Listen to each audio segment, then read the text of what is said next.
face there.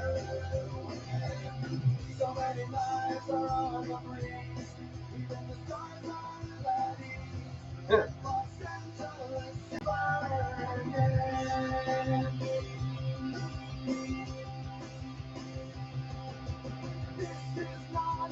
This is not working.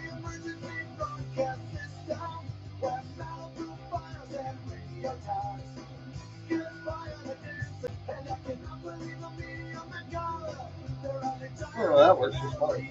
We need that light. Well, what's up, everybody?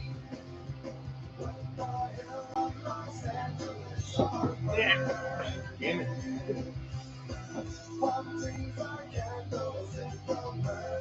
So I got this idea to put a chain on my phone, kind of like a wallet, you know, but strap it to like your chest like a pocket watch. Can't drop the damn thing, so I drop that thing like 5 damn times a day. Literally. Oh, hello.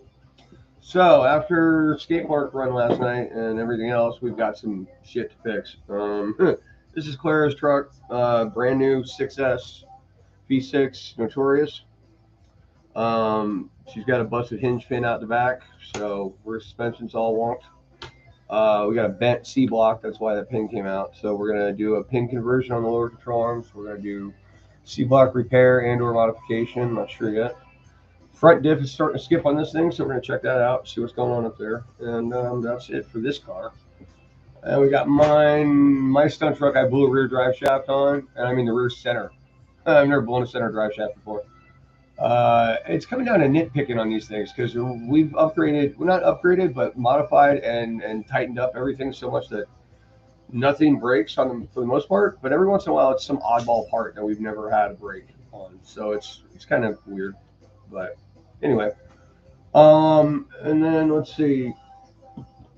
The big truck is good, I think. I don't think I had any problems with that. No, I broke my remote.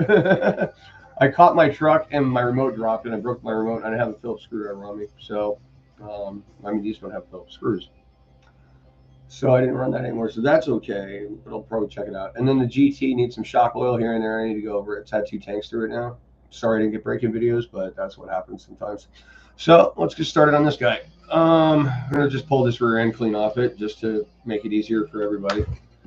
Well, make it easier for me anyway. Since I've got the drill batteries charged, let me just go ahead and make that a lot easier. So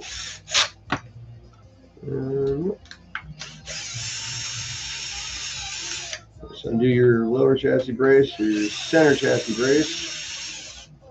Goes out of the way. We're going to have to pull the diff case anyway, so you want to pull your rear wing mount off the car. Hope that new camera angle is working. All right.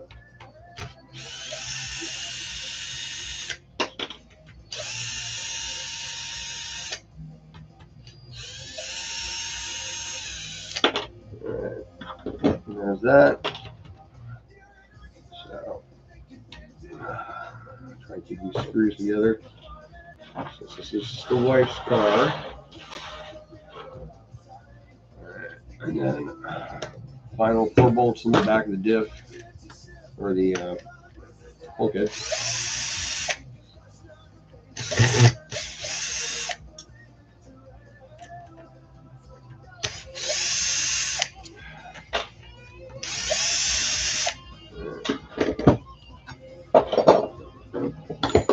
There we go.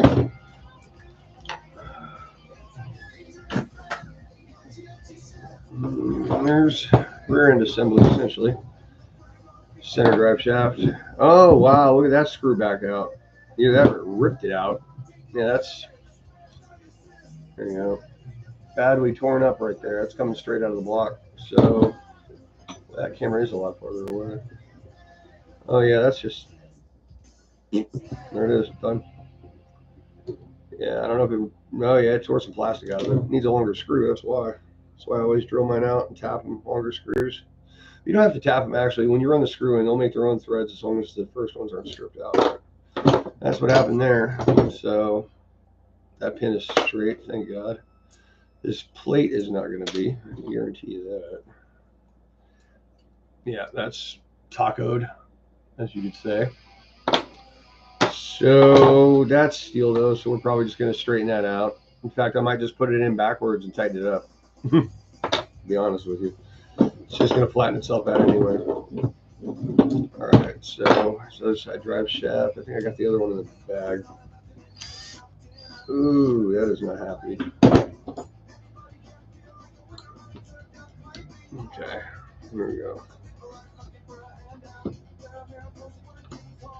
Yeah, we need to address this screw length problem in this differential for sure. So,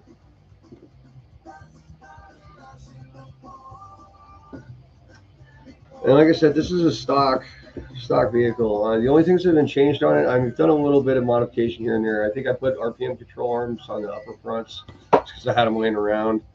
I put in a front lower brace in aluminum because I had it laying around. What else? Changed shock oils, changed diff fluids, changed grease in the diffs, which there was none of to start with. I just did this one the other day, and this one is, ooh, we've got bearing failure. Yeah, it is. So the front yoke going in, you can wiggle it, and that's bearing going out. So that needs to be fixed before you eat up your diff. So we're gonna have to get in there and do that too. Hopefully we have bearings this size, because God knows what sizes they are. I mean, they're a little different on the new one, I guess. Probably the same I'm running it anyway, because I'm running the upgraded bulkhead. So, yeah, there we go. There. Okay. So now we got extra stuff. Guarantee you, whenever you work on one of these, you will find more stuff to fix as you go. These screws weren't even all the way down. What the hell's going on there?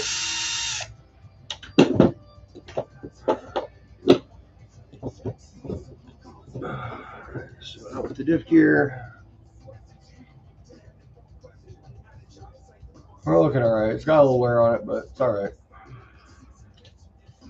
Some new grease in there. New gasket. So, and that feels the way it should for 200K.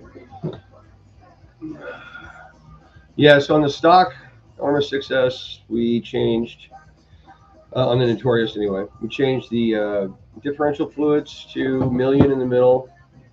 No ear plug in that yet. And then we did, oh yeah, I got those. What else? We did 200,000 front and rear because I wanted to stay soft on it because my wife liked the original handling of the stock truck. So we kept it like that. Oh yeah, this bad boy is freaking wonked. What the hell happened here? Oh yeah, it's even like worn the race. Oh yeah, that race is about to come the hell out. That's undergone some major beatdown. Well, you know, life of a stunt truck, right? Anyway, so shock oils have been changed to 100 weight, 200,000 front and rear, and million in the middle. With no earplug, and we ditched the LSD in the middle.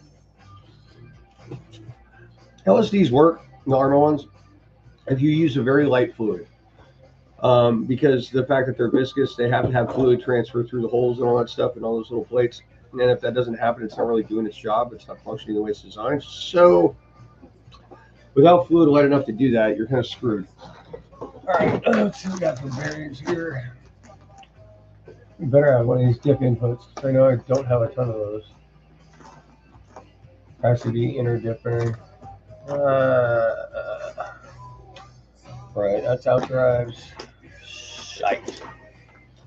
All right, give me a second here. I know I dropped it from the bearings down here last night. No, those aren't bearings, those are nuts. Well, we dropped something down there last night. Anyway. Oh, please, I'm gonna have something good in here. There you go.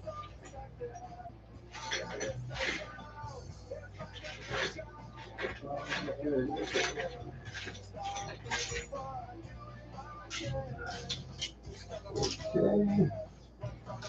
There it is. There's another one. Oh, these haven't gone through recycling yet, so I'm not sure if they're good. Hey, Brody, what are you doing? Move out of your way. Afraid of strange objects. So, let's got a little monkey to it. That's got a lot of monkey to it. So, yeah. It's alright. We'll work with that.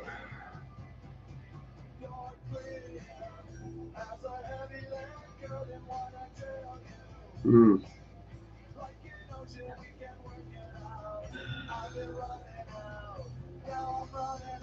It's got grease in it still, so it's alright. And we'll just run that since we have no new replacements. I like to have new bearings on hand and just put them in the vehicle whenever I take it apart, whenever it's easily accessible, or in this case, bearing failure. So we can just swap them out. And then the old ones, if they're not loose, I like to soak them in gasoline for about a week. Soak them in Lucas engine honey for another week after they're blown out and dried.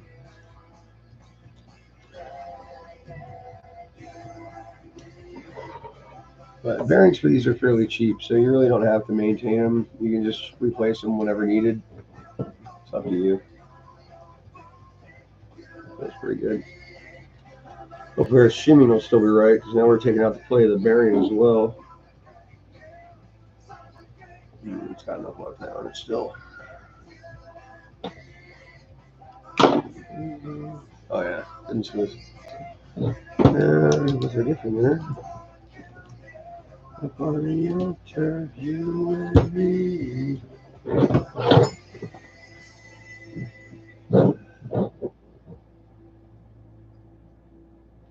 Just a tiniest inclination of play, which is exactly the way I like it.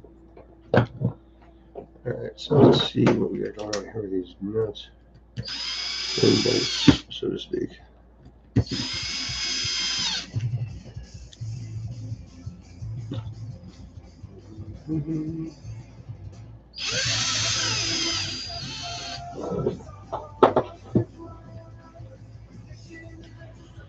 Alright, so I guess those are all okay.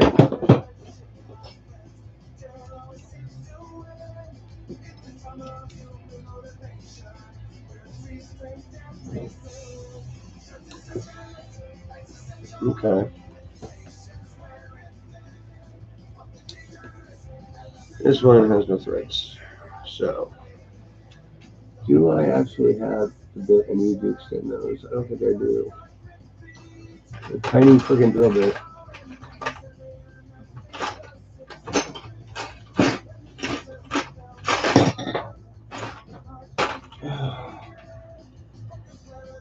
No.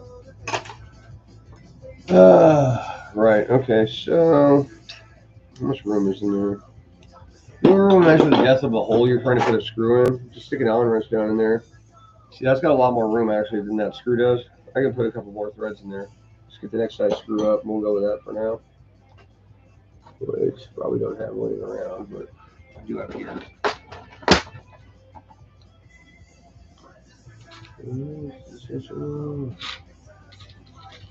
It's probably got one.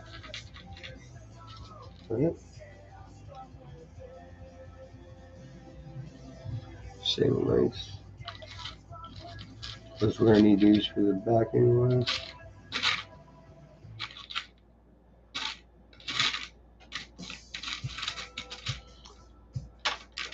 And as much as I hate stainless screws, it's the perfect size.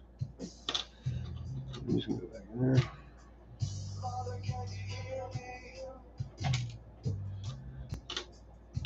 That'll go in the bulkhead.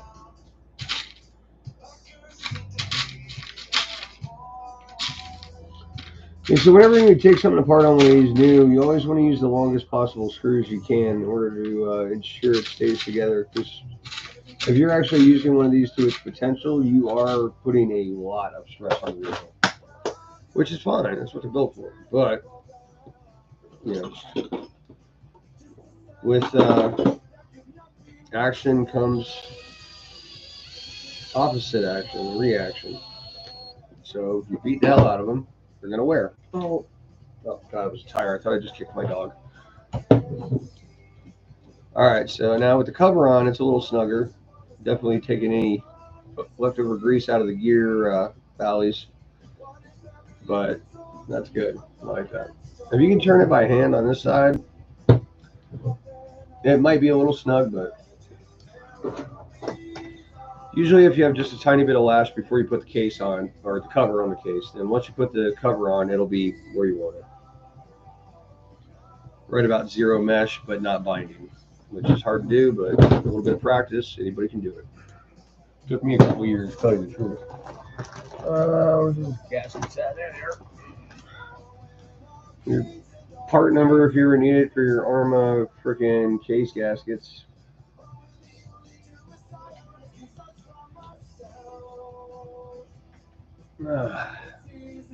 The scissors are over there. Wish I had a rolly chair. Crap, I'm gonna have to go get a little beverage.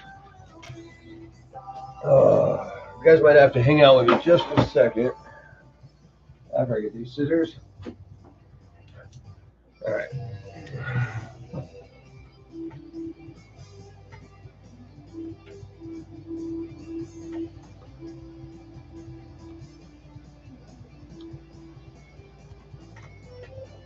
Oh, might have to highlight the chat box before I put anything in, huh?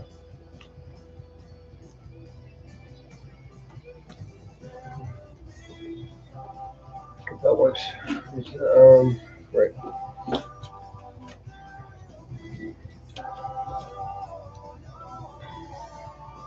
I'm gonna need 2 of these by the end of the day. So we got the front dip to look at too. So, all right, I will be right back, guys.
All right. Sorry about the wait. Everything's been taken care of. Dog has been walked. Garage has been closed, etc., etc. Okay. So where were we? Right in C&D pillars, or C&D blocks, I should say. So the D block doesn't seem to have been bent. I think these screws were all right coming off. Hey, what's up, man? How you doing? Sorry I was out for a second. Not too bad. Just fixing all the broken crap from last night's skatepark crash, which I haven't put up a full movie yet because there's a lot to it. A lot of editing, really. Just we didn't do much. We just had a good time. So this is Claire's V6 6S version 6 Notorious Arrma. broken, bent C block, which is the front pin holder on the rear differential. Dropped the pin and then dropped the drive shaft, and we've got a bent C block plate. A little taco actually going. Kind of hard to put the camera right here. So I might just put that on backwards actually, to tell you the truth, because you don't want to bend these things more than you ever have to, because they're not all that great in the first place.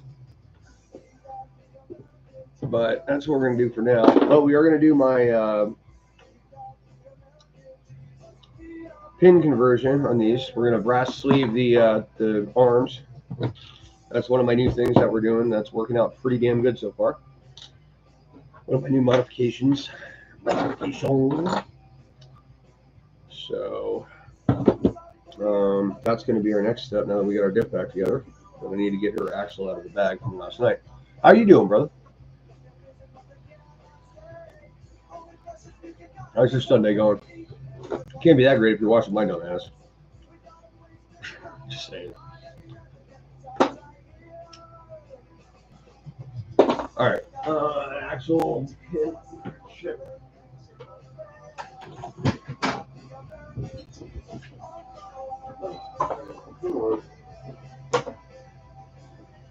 Nope, I took everything out of that last night, so it must be up here already. Oh yeah, there it is. Alright, yeah, that's our axle.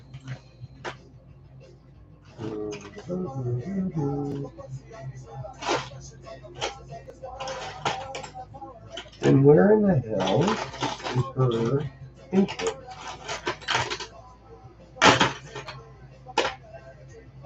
Alright, well, figure it out, I guess. Okay. So, right, we gotta drill these control arms out. Both her axles, that's my axle, and need another hinge pin for her. Pretty sure these are brand new. Brody, what? What? Dude, I cannot pet you 24/7. How much time have I spent with you this morning? Like 4 hours, bro. Look, I got shit to do. Right, puppy? Fucking dogs, man, you know? Love you, bro, but I'm working here. And you're not going to like the noise I'm making in a second.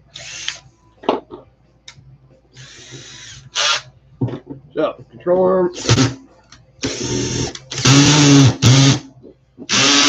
I told you.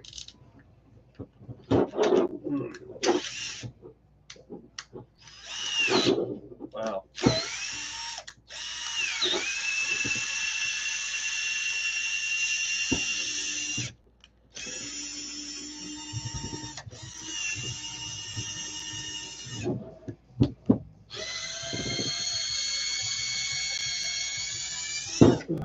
Jesus. It's a different plastic, I'll tell you that. We're using the V6. Because that was difficult. Perfect. Alright. Something just struck me with going to work. Alright. So I'm gonna I didn't okay. Brody, what? He's like sitting right here on another thing. I'm gonna drop something on his head. I'm gonna feel terrible about it. What do you want, dude? You wanna go outside? You wanna go play? Alright. Yeah, the door's open. I'm gonna kick the door open to the dog real quick. Move. Move. Go. Go play. Poor guy. He's just confused. Still living in a cave, haven't got a new house yet, you know, that kind of thing.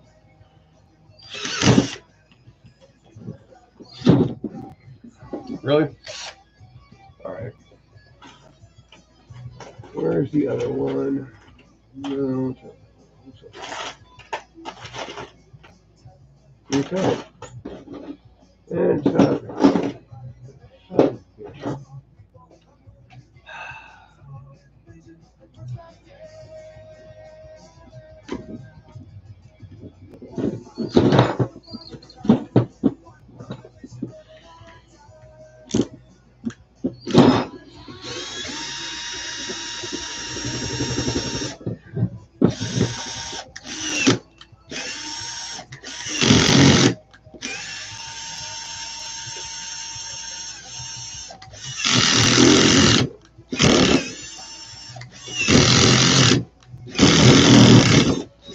You ever try this shit with these new V6s?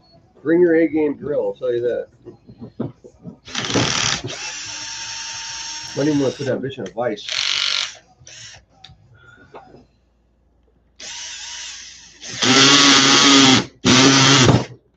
Motherfucker, come on. You know what? I'm about to go get the electric splitter.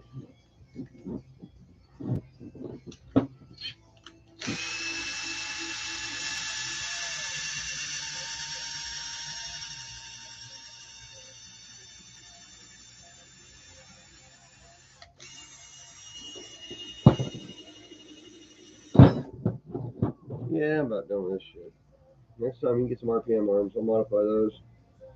It's a lot easier plastic to work with, I'll tell you that.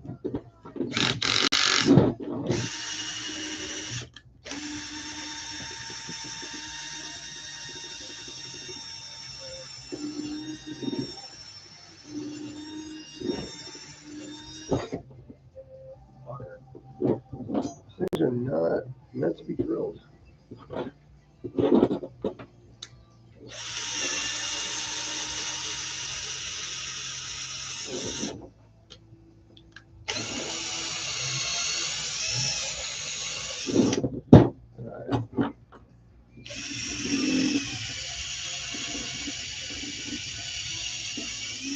Yeah, there we go. If I knew what size this drill bit was, I'd tell you.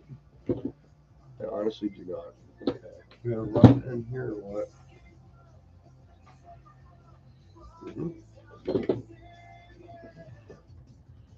Oh yeah, these are not going to be easy.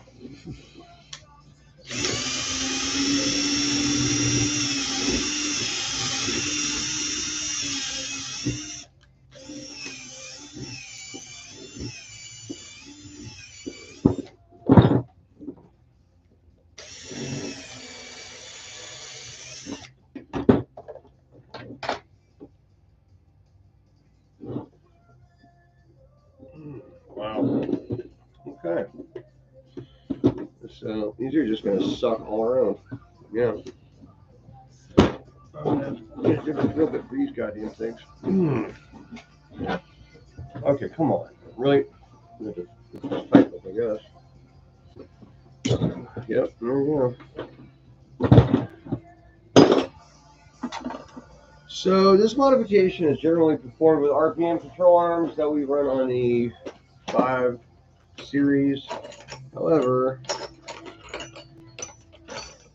first time doing a 6, a V6, I'll tell you what, these little fuckers are evil.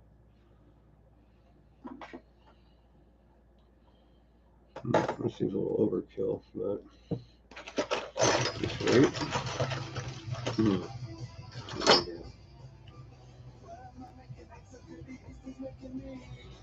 Also slightly too big. I'm not okay with that.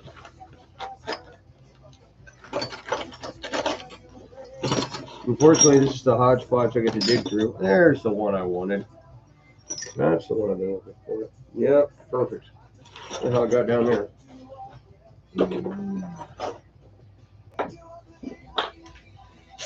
All right, so.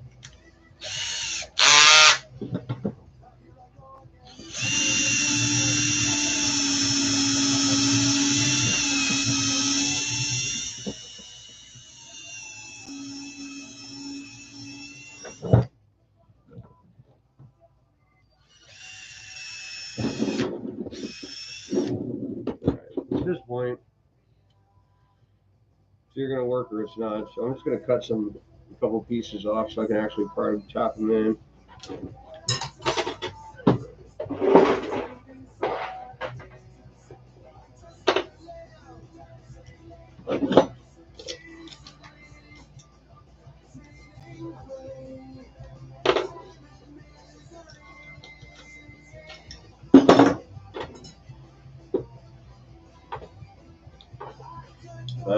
Right. Unplugged out the new lamp, which they ended up not using. So great. All right.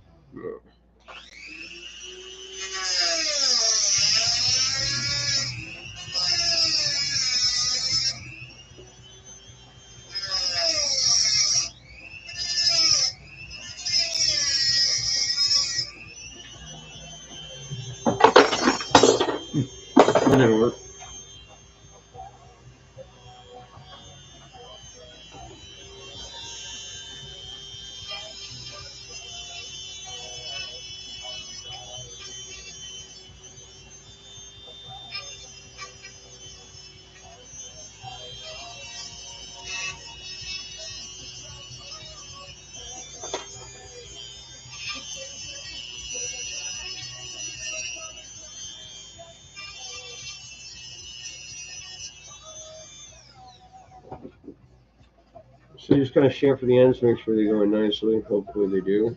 Sometimes they don't.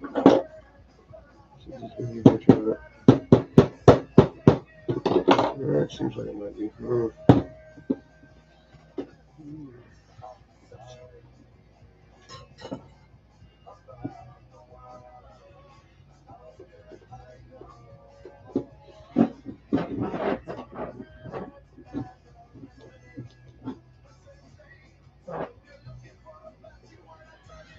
That is the most difficult pin insertion I've ever, or a sleeve insertion I've ever done. This 6S freaking, or version 6 control arm material ain't no joke. Like, diamond doesn't like to be cut, doesn't like to be ground on, doesn't like to be broken. Stuff's just insane.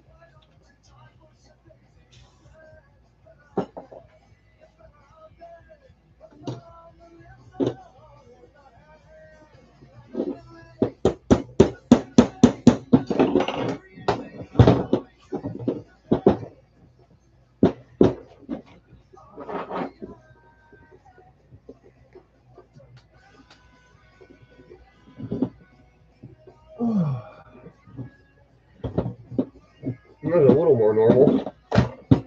Not much though. That's still one hell of a push. Ugh. All right. So once you get your sleeves in, right off any excess on the sides or the front and back, you know what I mean.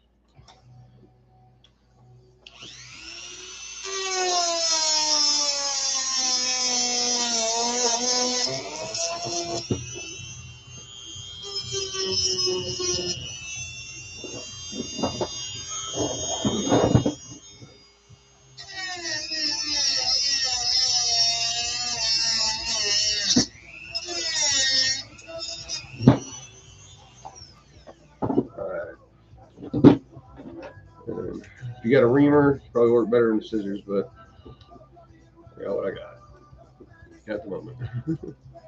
Probably got 2 reamers in storage, I'm sure. Just gotta clean those up a little bit so pins will slide through nicely. I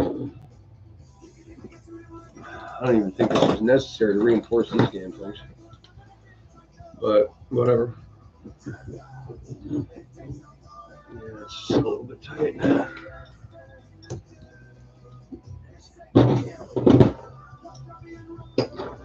It's probably got a tweak in it. You'll know if they have a bend once you put these sleeves in because they get tight. Yeah. Even just a little itty bitty one.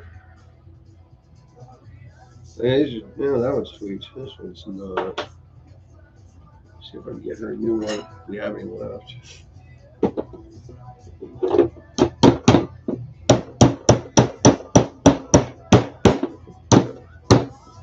Yeah, it'll work out. Trust me on that one. Oh, damn. Hinge pins. Yeah. That looks scarce. Jesus. Yeah, there ain't nothing in there but bent sticks. Yeah, even that one. No, that needs a little polishing. Alright, well, being that's the straightest one we have on hand. Let's see if we can clean it up a little bit, maybe make it fit better.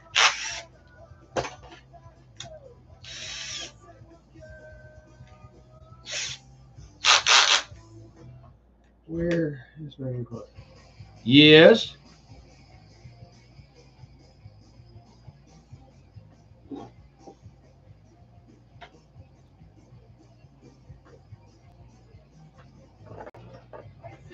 Here's my input.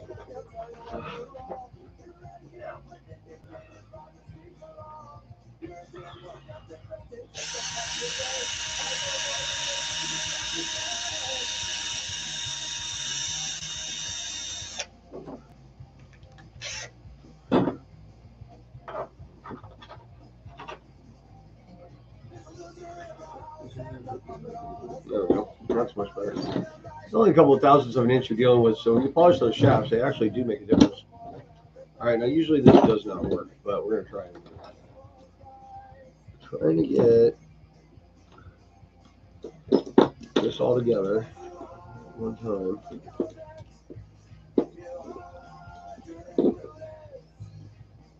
That's all.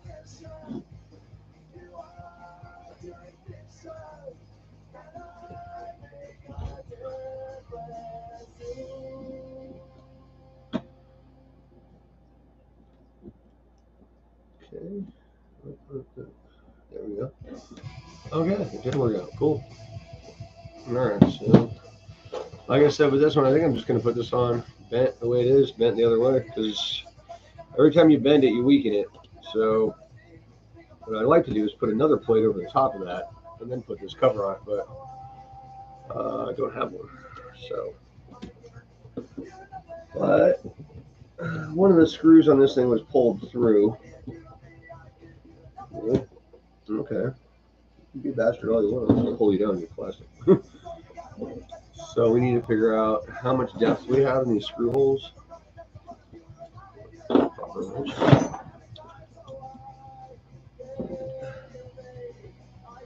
Okay. Seriously? A lot. So, yeah, go big on the screw. Definitely. We're definitely putting these big ones in there. All right. So, you can try to be a bastard all you want. But at the end of the day, you're going to be bolted onto this car, whether you like it or not.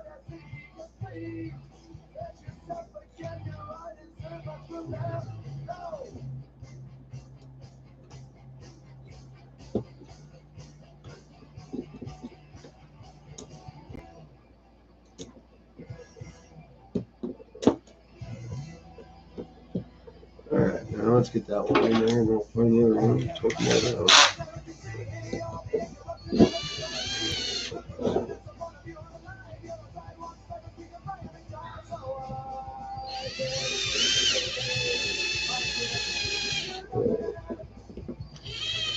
And that was a lot of friction, a lot of heat on those screws going in right there. So leave them alone for a second, let that plastic cool back off, and then we'll tighten them up.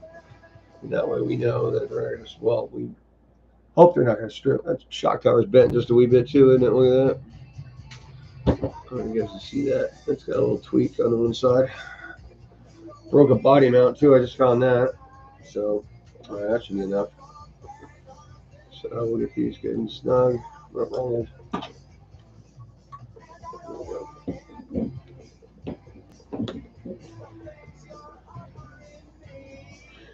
Now, more than likely that bent plate will flatten out enough to at least not be binding on anything. And then it's just kind of, I left it bent to leave less tolerance to come apart again, essentially. But make sure you close the gap down when you're tightening these up between the box and your blocks. If you got a gap there, it'll wiggle around and it'll fail earlier. Alright, so here's that. So that can go back in. Center drive. Should have this thing shimmed up yet.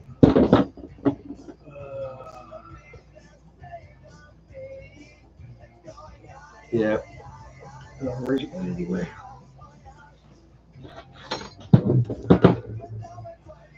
Right.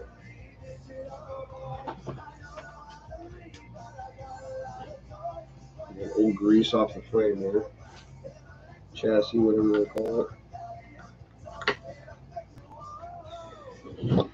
Just gotta drive shaft in and pray you get it lined up because it doesn't always work.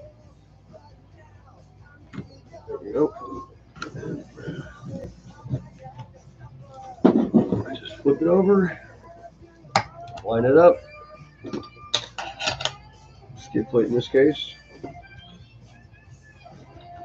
We got our differential bulkhead bolts.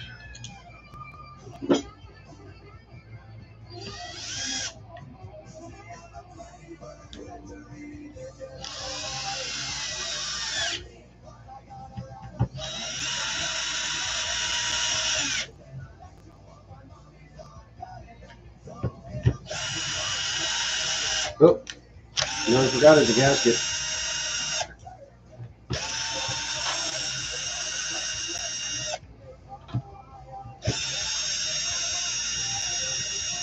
Yeah, and the way I remember it, these things suck to put on.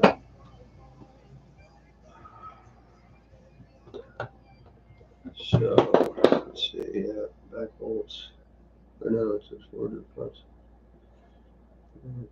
So, just like that, we should be in business. Yep, I can see the hole lined up. Just kind of slid her in there and got lucky, I guess. Cool. All right.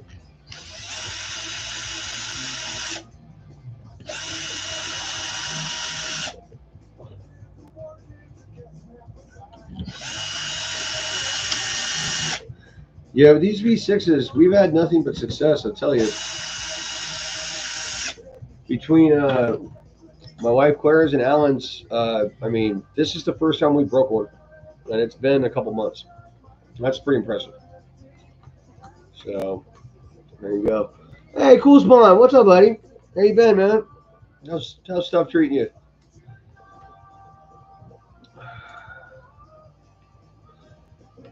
So this is Claire's truck. Back diff. Well, she broke a hinge pin or dropped a hinge pin last night because she bent a C block, so I just replaced that. And I'm just finishing up putting that back together, and then I got to go in and oh, drive shaft fell out. Damn it! Never mind. I got to take the rear diff off again. Anyway, once I get done with the rear end, then we're going up front to do the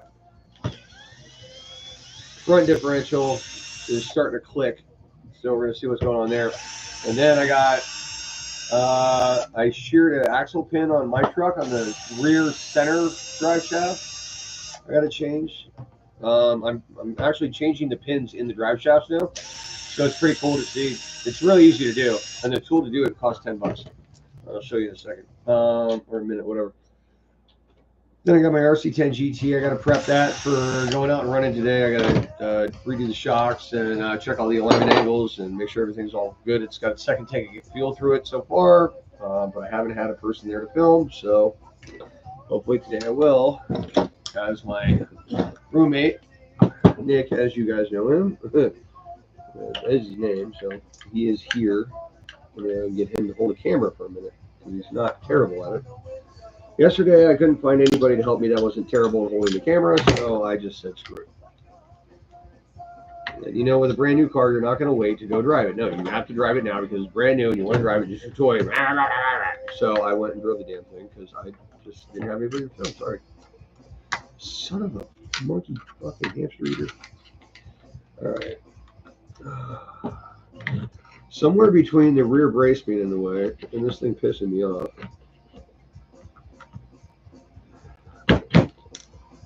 Eat it. Gosh, that's a okay. Now we're all good. Third time I put these screws in today. Oh yeah, I know, dude. It's been 100 or something, 90% humidity here every day, man.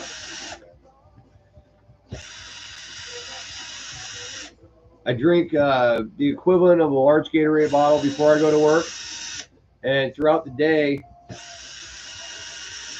I will refill my 100-ounce, which is the biggest Circle K cup you can buy, with water and, well, ice and Gatorade at least 4 times. I know how you feel, bro. It's hot as hell. Yeah. Summer in Florida is inhospitable to humans as far as I'm concerned. I don't even try to go outside, especially between the hours of noon and 3. Speaking of outside, it sounds like my dog's coming back. Hey, oh no, it's my wife. Hi, man. I found a really cute dog up the street. Oh, you want to keep him? Yeah. All right, as long as he's obedient. Say hi to Claire, everybody. Hi-yo. This is her truck, so you've seen the damage she's done. Yeah. Bearing failure in the rear diff. Bent C block fixed. Put in sleeves on your lower control arms. Now I gotta take the front diff apart and see what's going on there. you. You're welcome. See, I'm the team mechanic. Yeah, that works well. Ow. Yeah, that's not right. Oh, it's got to go through the other part too. Yeah. Dude. I'm gonna get five. Yeah, can you hold on just yes, a second? Absolutely. Let me get your screen card. I'm not in a rush. How about stopping place there?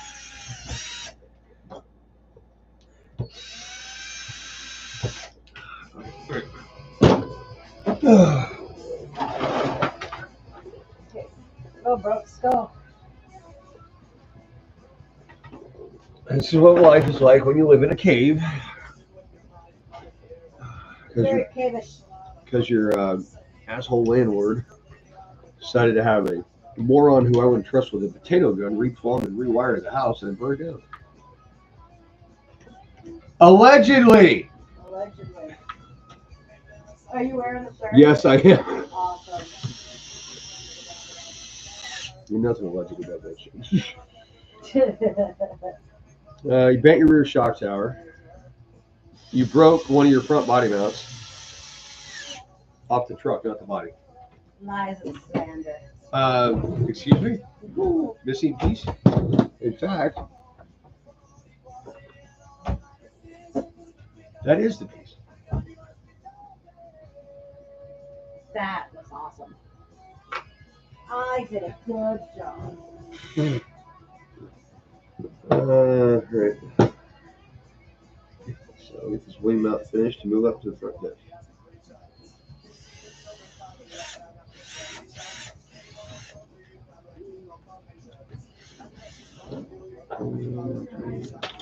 Come here.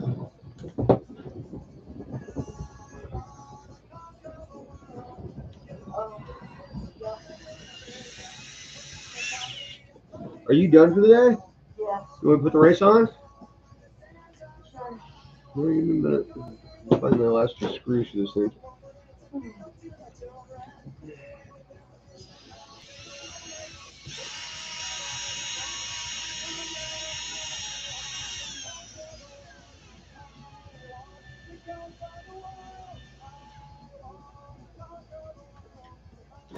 That's what that will solidify. Is that what I was looking for? Here is the other one. Right here. When you lose a screw, just replace the damn thing. You'll find it later. Otherwise, you're wasting a lot of time. Anybody who does this a lot knows this is very time consuming sometimes. You gotta like it.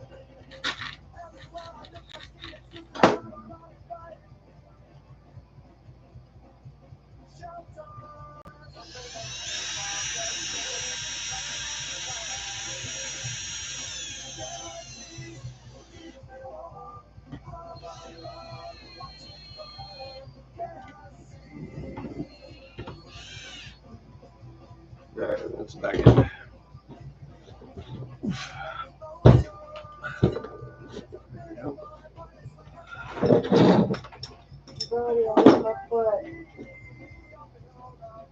Yeah, the nice thing about the dry heat is that the air is not saturated with heat. So like you can get in the shade and it's much nicer. When the air is hot, you can't get away from the heat. like the sun is like blasting down so hard that the air itself has gained temperature enough to be uncomfortable. All right, hold on a second, guys. I gotta turn off my music here. Get done. Shut up. Goodbye. Beat me. Let's see here. One more word. 1, 2, 3, 4, 5, 6, 7. Yep, only got 3 of them.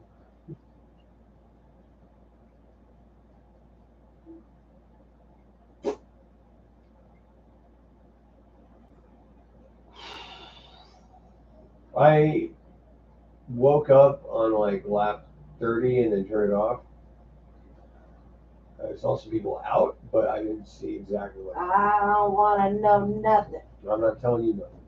I'm No spoilers up in this, bitch. I mean, just you spoil, Brett. I mean, I love you. Hug 'em. Hug 'em. Hug 'em. Bro, I have these nuts. you are the most unbed sharing. Ow. Sorry. All right, back to work.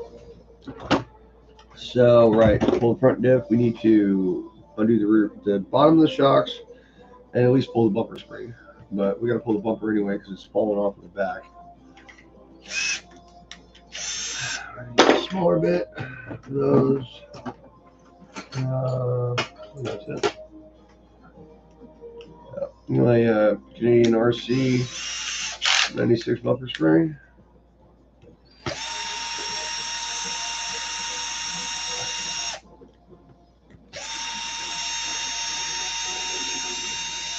Yeah, I don't know. You know that cool spawn.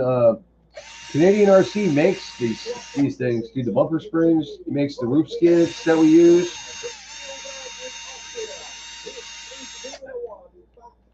He makes wheelie bars. He makes all kinds of 3D printed doodads. I don't know if he makes stuff for other brands, but I know he can. You might want to ask him about it. You know, it's pretty cool. I mean, I've had roof skids on all the bodies that I've done since I've been able to get them from him, and I've gone through destroying the body by cracking before I've wore through a roof skid.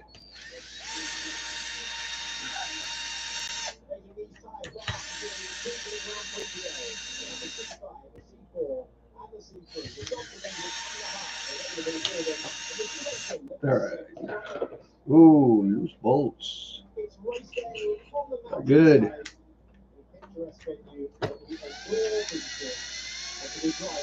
Strip bolts. That was all right. Last ditch effort.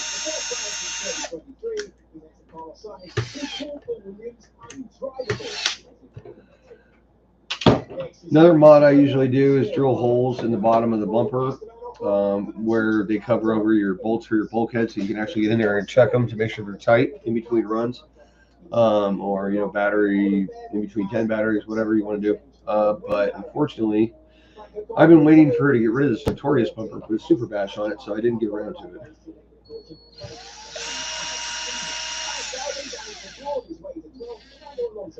And are they broken or missing? Missing. That's good. That one might be broken. All right, let's pull this front diff. So, shocks. I use a little itty bitty set screws instead of screws to hold the pins in because it's cleaner. You can't see a screw there. So just pop those out. Nope. The shocks can go up and out of the way.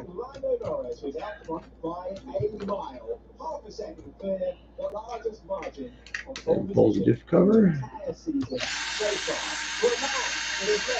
Every single session that he is competing in so far this weekend, it continues to the club. And the goalkeeper on our street, alongside his brilliant partner, the Portugal, the nearest Grand Prix in 2001. It is a very good afternoon to David. Good afternoon. A long time ago. Need some extra threads on that one. So familiar. And I think the sections might actually go far back, and it's causing the drivers all sorts of issues with these warm conditions. I think this is going to be slow burn initially. Okay, it'll be frantic at the first lap, as it always is. But it'll be slow burn as we try and get into the tyres, and then it'll get busy around the pit stop. This is the news. Yep, there's diff. Okay. So, quick note, if you let's see, where was I going with that? I had something I needed to tell you, but I forgot about it. So anyway, axle bearings feel good. So air, diff bearings feel okay. I can't believe she hadn't broke that yet. Oh yeah, that axle's bent. And that one is too. All right. Okay, so we're done here. Yep. We got diff damage. Again, yep, I'll let this down. I'll show you. Backside of the gear. Unfortunately, the bigger gears, the ones that always fuck up. Well, actually, it's not fucked yet. So, if you look at it, let's see here. There we go. You can see it's got shiny teeth all the way around, but the teeth aren't excessively worn down, and there's none missing. So this is reusable. But it needs to be tightened up for some reason. When it starts clicking on you, you got something going on. Either you got clearance issue. Well, you got a clearance issue, but why do you have a clearance issue? Is it because of bearing failure? Is it because the bolts are coming out of your diff? To check the bearing plate front to back on this pinion is to say it's as bad as the back one was. So this diff's got to come out too. Son of a monkey hater. I got to get that pinion off of there, so that's got to come out. Oh, this is going to be a pain in the butt taking apart the front end because you got steering involved, so there's a lot more stuff. Yep. Of course that doesn't want to come loose. Yep.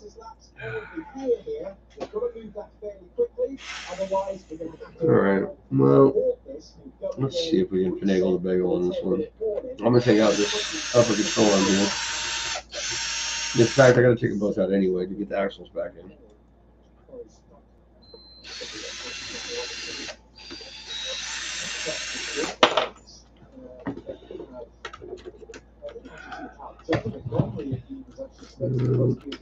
Yeah, no, I still can't see that damn thing. Oh, God damn it. Actually, you know what? If I can get that top plate off, we'll be alright.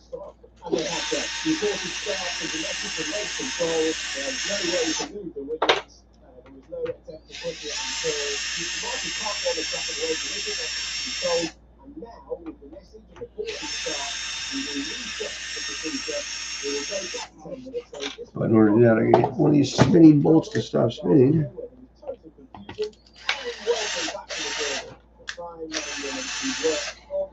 Right.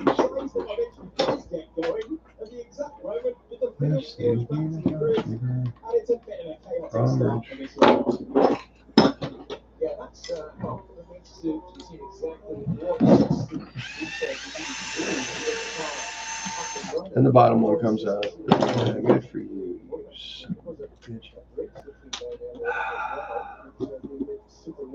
Okay, so let's try this. Get this thing on down. The whole goddamn thing's gonna come apart. Okay, so the steering post that your bell cranks rest on have a screw going in the bottom, a screw going in the top, right? Well, don't use Loctite on the top screws, because if you do, then they'll stick, and then the bottom screws will come out, and when you're trying to take the damn thing apart just to do a basic service, you'll be screwed because the whole damn steering system has to come out now, and it's just a whole lot of goddamn fun. So, that's not what I wanted to do at all. That's not going to fit. Pull that bolt out.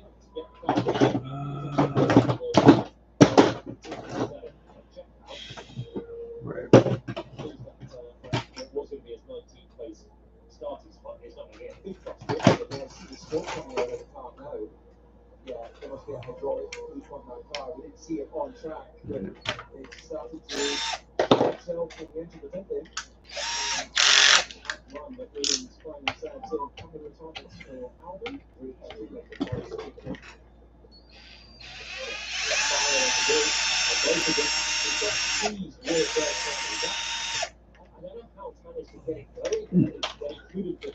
Well, I got it. I just gotta get the rest of them. The big one, chassis brace, and then you got another steering arm, center brace, 2 top plate screws. That should take the top plate off at least, but the one's still in the way.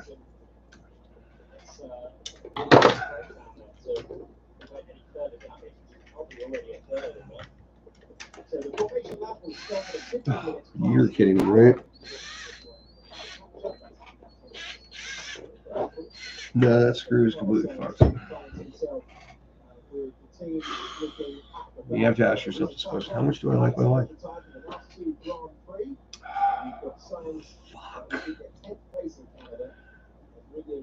That means I gotta pull that thing out with the damn brace and then fix it later. And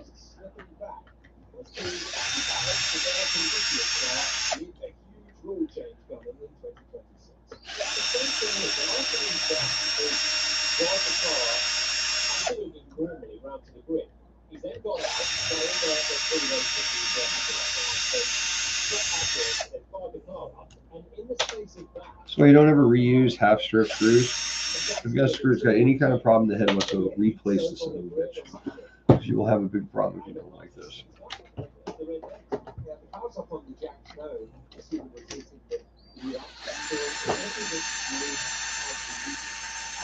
And the bottom of the braces always come loose. Alright, so I could get this out if the steering rod wasn't attached. Look at this. So, let's see, what am I going to do here?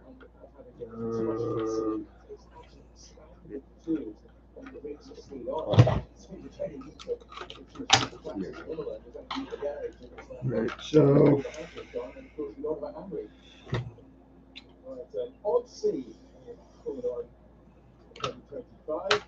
huh. Okay.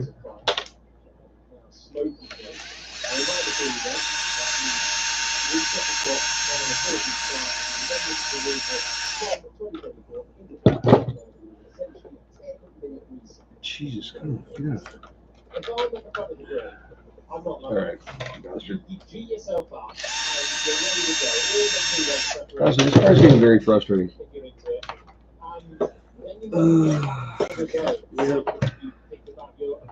Right. Yeah, it's all stuck down there, and then that's stuck in there. Alright, this is just a giant cluster F. Alright. This is the first time I had to dig into one of these this far. Let me pull the side screws off. Maybe I can get some access to the bottom of that rod.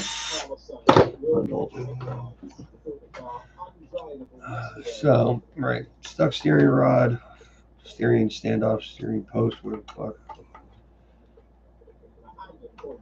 How to get it out. Let's get the side off here and see if we can get into the side.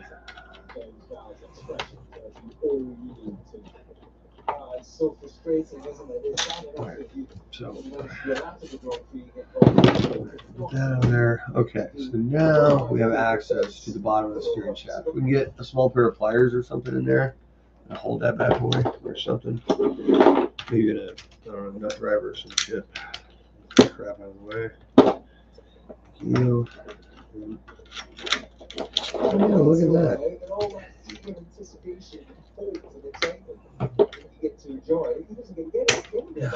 Don't even start with me. Having to watch everyone else have that moment as well, and the anticipation and the chance to make your day at the race start as well. As we said,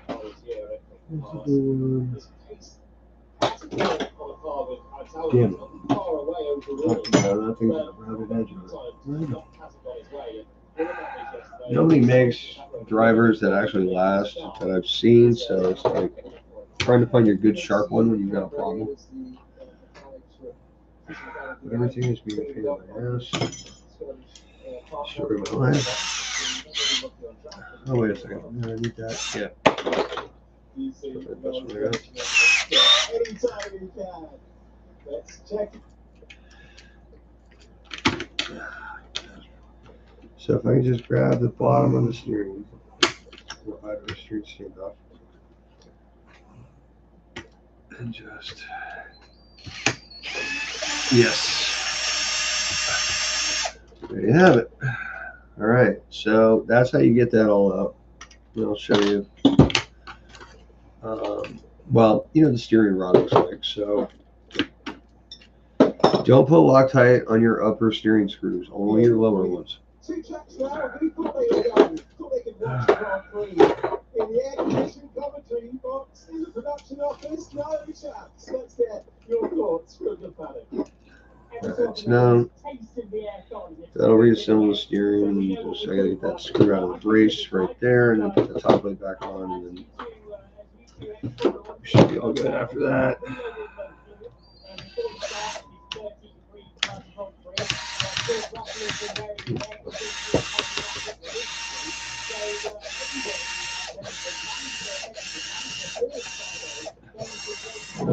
Really?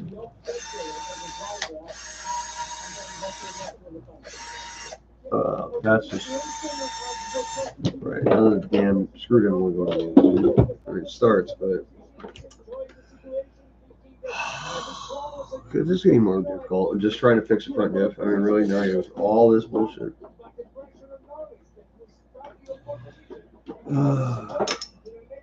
Like I said, man, you never know. You just once you take them apart, you don't know what's gonna happen. You don't know what you're gonna find. I guarantee you, it'll be more than you thought you were gonna have to do. Every single time it will be. Oh shit.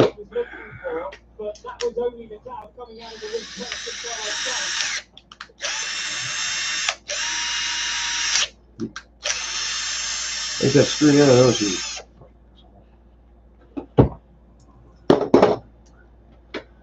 Okay, well, I can put this back together now, but I've got such a good access to that pinion gear that I need for the dip in the first fucking place. Go ahead and do that. First, I'm going to take this screw out of this hole because it's a biz-atch.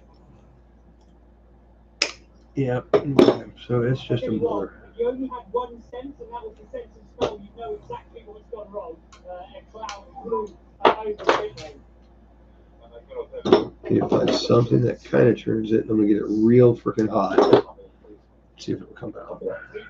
We can. It's very, very hot, guys. It's going to be a quick race when we get back down to it. But get out of the car, refocus again. That'll work. All right. So, yeah, I'm gonna hit that with a torch. You write it down. Let's find out. Let's get on this journey together. Yep. So, first, I'm gonna fix this diff, and then I'm gonna take intermission. Nobody else showed up, right? No. Still got the RC10GT to do, so after we get done with this, I still got my car to do. It's gonna be a fucking marathon. Right. Well, you know, I guess I'll just keep working. I'll just take a quick break. I'm gonna go pee and stuff and whatnot. So I'll pull the pinion out because we're going with the drive shaft is still intact, so you can't pull it backwards. You can't pull the yoke off the pinion. You gotta pull the pinion off the yoke, and out you go. Okay. Thanks. You guys hear that in the background? Yeah. You know what that is?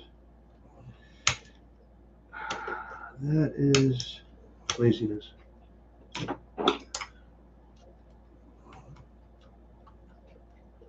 Staying up all night, not sleeping.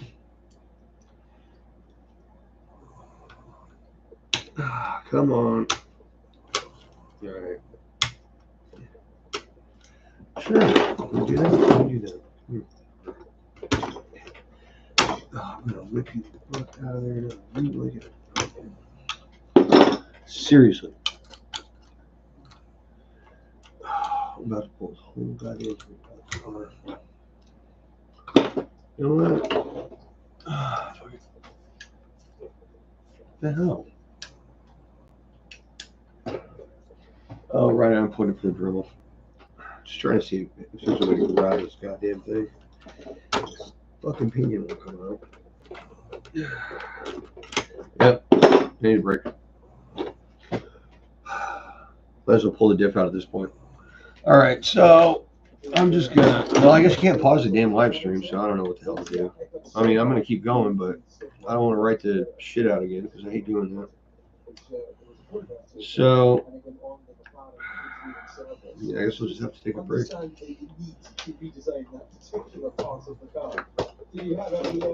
Remember earlier, that's when I put the glue in, so new threads should be formed. Not great, but new.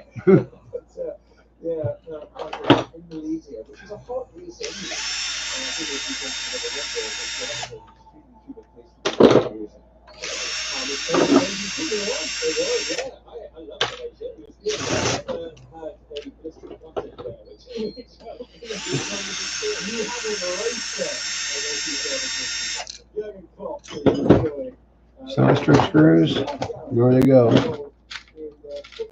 As soon as you find one to match. There we go. On the joke.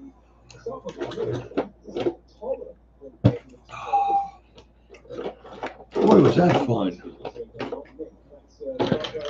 2.5 minutes to go until we bring you what you were all tuning in for. Formation happening right there for the off-field Grand Prix. It's great to touch off the calendar. After 2003, and brought back the record racing in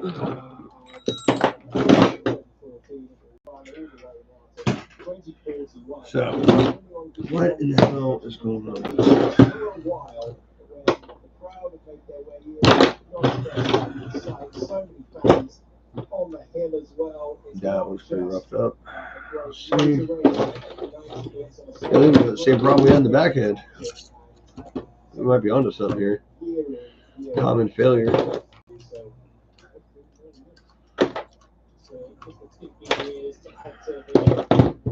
Multiple years across the board for many other things. But what amazing this is, it lends itself so well to racing, and that's what I had the pleasure of speaking to the top three in Monaco after qualifying, and it was the same top three in the same order. And Charles was going down the home race for it, and he knew the chance of overtaking was difficult. But this time it's a different racetrack. It's one that you don't see on as well. He's had fantastic practice on in the past as well. So now he needs to focus back to the start of the race and think, how can I get this Ferrari up front? Talking to the start of the race, with 1 minute to go to the formation lap, I want to show you last year's start. This is the home run of the drive we've studied. This is the moment coming your way. That one got loose. In about 4 minutes' time.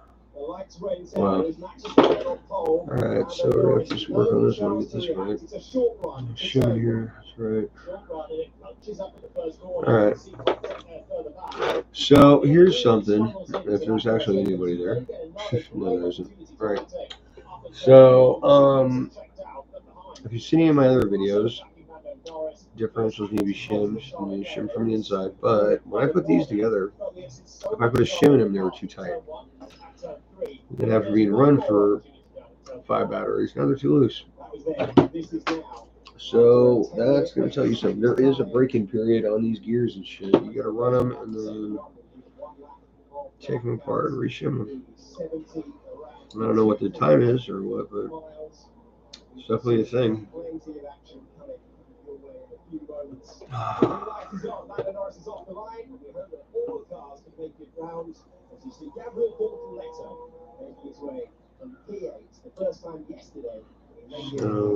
So, differential, and then we'll go to the next part.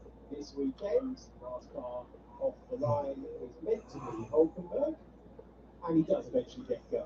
Yeah, that was a bit of a delay, wasn't it? Yeah, the gears are salvageable, thank God, but definitely need to be shimmed. What was quite telling for me there is that you can't really use it other than looking at the front two places as a simulation of the proper restart. But Charles Leclerc definitely got off the line very well in comparison to Lando Norris. Not enough to look like he was going to outrun him, but that will give Charles a bit of confidence, being on that inside what should be historically dustier part of the track. He certainly didn't look like he was losing a position. So I reckon Charles is going to be getting himself lined up for a roll into second in the first lap. You get those 2 opportunities, and then 3 if you've made something of turn 3 into the downhill right-hander at the end of that. If you can just stay close after 1, there's that long drag, and you can overtake inside or outside at turn 3, and the exit is still critical. So Lando has been the pace man he should have the fastest car, the fastest package in today's Grand Prix, but he's got a lot of work to do to keep hold of this lead. It was Bottas, then Verstappen, and Charles Leclerc, Max Verstappen in 2023, and last year, an epic race, side by side. Norris and Verstappen, lap after lap after lap. And we thought it couldn't continue. It didn't continue. They made contact and they opened the door for George Russell to win the Grand Prix. Lando Norris has never won. Yeah, little Axel Schindler inside, and a fresh bearing. Around the circuit, Charles Leclerc. We do. Have been talking, maybe dreaming, and believing by the time he exits turn 3. Keep an eye on Max Verstappen as well, putting big heat into his front tyres. He needs a good start to get back into the Now we podium. have the whole fucking thing back He together. has much more pace in there than his second on the grid. It's quite a long wait from the pole man for the rest of the grid to line up, and that has an effect on your tyre prep is you lose the temperature. So Oh, come on, don't even play that. not ideal as Hulkenberg slowly brings the field round. Taking his time. 19 on the grid. One retirement before we even got to that. That's Carlos Sainz, who is out with a mechanical failure. You motherfucker. Watches on. We await the green flag at the back. The action in Austria. It's 5 lights away. Really? And the Grand Prix is underway. There we go. A good launch off the line for Lando Norris. Alright. Like I said, I need a break. Great amount of momentum, but was blocked. Oscar Piastri roars around the outside, takes second position. McLaren 1-2. The Australian driver promised to go on the attack. He said he was going to be overtaking drivers. He's got a Scarlet Ferrari. It's his teammates who battle for the title ahead. But Lando Norris gets the run that he needs. And it's a lock-up for the trainer. Antonelli, and he's hit Max Verstappen. He's hit Max Verstappen at turn 3. They continue to race. The lock-up from Mercedes with a huge moment. And now George Russell improves on the pole position. The position is changing all the way through. But what has happened to Max Verstappen? He just got clipped on the rear axle as that Mercedes came in. Alright, people, I was just saying I need a break. I gotta wash my hands, use the restroom. It's no worse feeling. I'll be back. Let me, The car is deployed. Verstappen, Antonelli at the bottom of the timing page. Verstappen's out. He's gone. Antonelli schemed in. I think he missed his break point on the inside. And the problem is the rest of the field are filtering through that tight right hander at the top of the hill. And Antonelli was locked up and just clobbered an innocent Max Verstappen, who was minding his own business, trying to find a way through. That's the problem that you're starting 7th. You're more at the mercy of those around you. And it looked to me initially like Antonelli was just all locked up and out of control there. Yeah, you can see Antonelli still sitting in the car, even though the front corner, you can see front left is hanging out. I think he would rather stay in the car thinking this is the safest place until I ascertain whether Max is angry or not. But it looks to me guy's body language is physiological. You don't have to say that word for me, Joey. He's reflective and not in a bad mood. Well, Max Verstappen has an incredible run in Formula One. He's out of the race. His current point streak of 31 comes to a close, and for only the second time in the last 75 races, the reigning world champion will not see the checkered flag. And there's a chat between the two as they're walking off. He seems okay with it, at peace with that, Max. I wonder if Kimi was just saying, sorry, that was not my intention in the slightest, but he was just all out of control as he arrived to the back of the Red Bull and helmet on for Antonelli marching behind the barriers as well. So have a look at the race start, because Norris does his teammate quite a big favour here by chopping heavily to the inside, blocking off Leclerc in a bid to keep the lead, but it means Leclerc is so pinched to the apex in turn 1, he actually sweeps right round him. Yeah, he was indeed. You can see a few cars running over the yellow sausage curve. There's a great angle from behind and a very tasty launch. But you can see, as I pointed out on the practice start, Leclerc was right there with Lando, and that made it they had to compromise, and that allowed Oscar late in the straight to get a slipstream. Think about it. I think if that was Max, he might have sent it a bit more aggressively. And here's Antonelli, being completely locked up, and then just nowhere and no warning for Max when that impact came on the rear axle. Yeah, 30 out of 10 for ambition for Antonelli. Max has actually made a good start. He's already fighting with those for 4th place here, and then whack. Antonelli way out of control. 4 cars back. Oh, I got it. Look, it's Well, Max Verstappen has only started as low as 7th position once so far this season. This is the risk when you're in the middle of the pack. Antonelli avoids the racing ball, but hits the senior driver and the world champion event. oh, sorry about that. Left over here. Sorry. I think he's just caught himself out. Look how far back Antonelli is here. He's behind Lawson and Fortunato. I think he's surprised at how early they both brake into turn 3. So he's had to take avoiding action and just darted to the inside. In doing so, the rear's locked as well, and then the front, and then it's panic stations into the back of Verstappen. It's a sort of lapse in concentration, maybe a rookie mistake is what you classically call it. But certainly 100% on Antonelli there, not reading the situation in front of him. And those two in front slowing down. It was either an unbelievably ambitious pass trying to get out 2 of them, or he simply was trying to avoid hitting the back of them, and then steered around, lost control of the car, and hit the back of the one in front of him, the duo ahead. Yeah, I think Lando in Montreal there's no point trying to blame anyone else other than, a basic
There you to try and do something different on strategy and make allowed to race each other on track, or allowed to race each other off track as well and on the pit wall.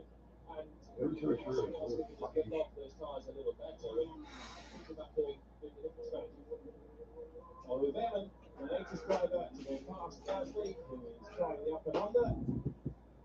Gasly might have the overall pace here today, but he's refusing to give it up. 22 lap forward hard tyres. Gasly tries to get every inch of the racetrack.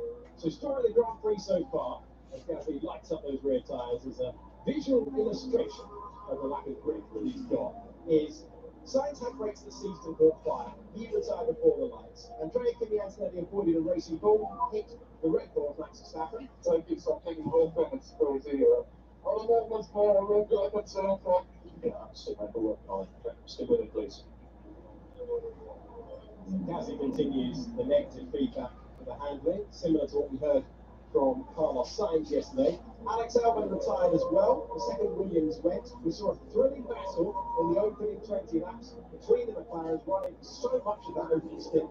Just a second between them. Norris held on, but there were so many moments where it looked like Gasly was about to take the lead. He had a lock up into turn 4, where the team reminded him afterwards that that was beyond the line that they deemed acceptable. That's the story of the race so far. We continue it now with Isaac Hadjar, who's chasing down Franco Colapinto. It's going to the inside. How much grip is there?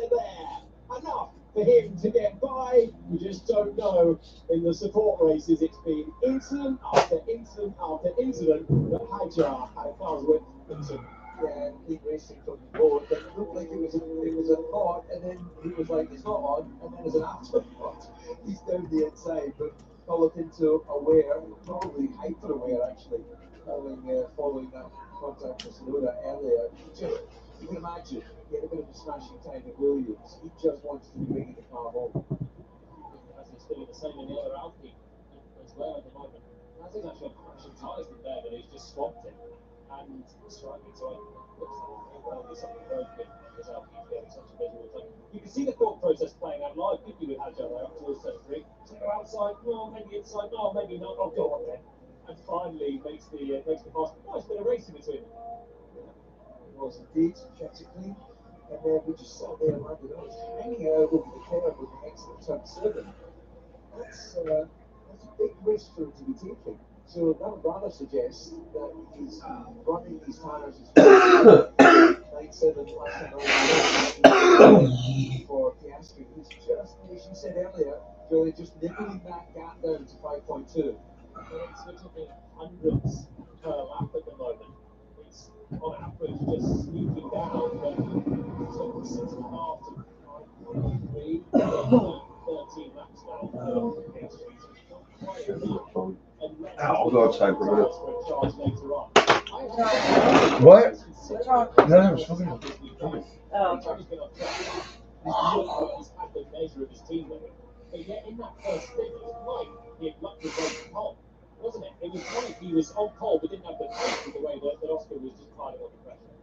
Yeah, two different disciplines altogether, getting everything together for one lap and then managing tyres throughout the Grand Prix. There's no evidence on his previous races that he has an issue doing it, but certainly that first stint. And sometimes, Julian, as you know, just that set of tyres, individual set of tyres just feels a bit different, a bit off, and it just wasn't quite giving him the confidence. And he never broke the DRS, did he? So every single lap, he had his teammate getting back towards him, and even if it was almost 1 second of the final protection, he never broke it. So that 7 tenths was always going off his way. And at that point, you can never breathe. This is such a short lap. Most of those blue flags are the high one event, so there's opportunity approaching.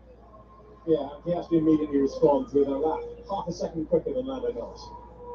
Norris's pace dropping on the last lap. So is that sign of the tyres going? Was there a small mistake in there?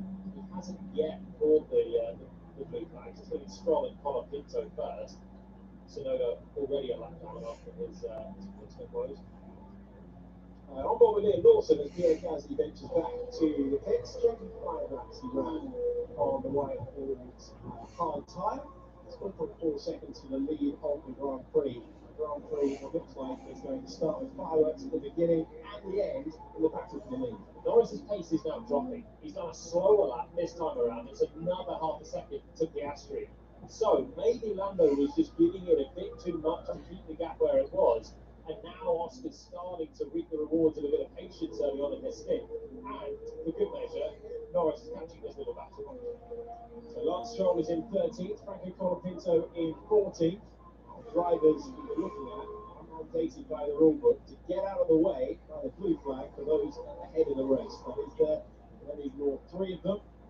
We have got a driver in Colapinto who hasn't yet done a full season. Has had experience being spun round earlier on due to all the road. As Lando Norris comes up to lap. Good part of the circuit for Norris to find the blue flags as well.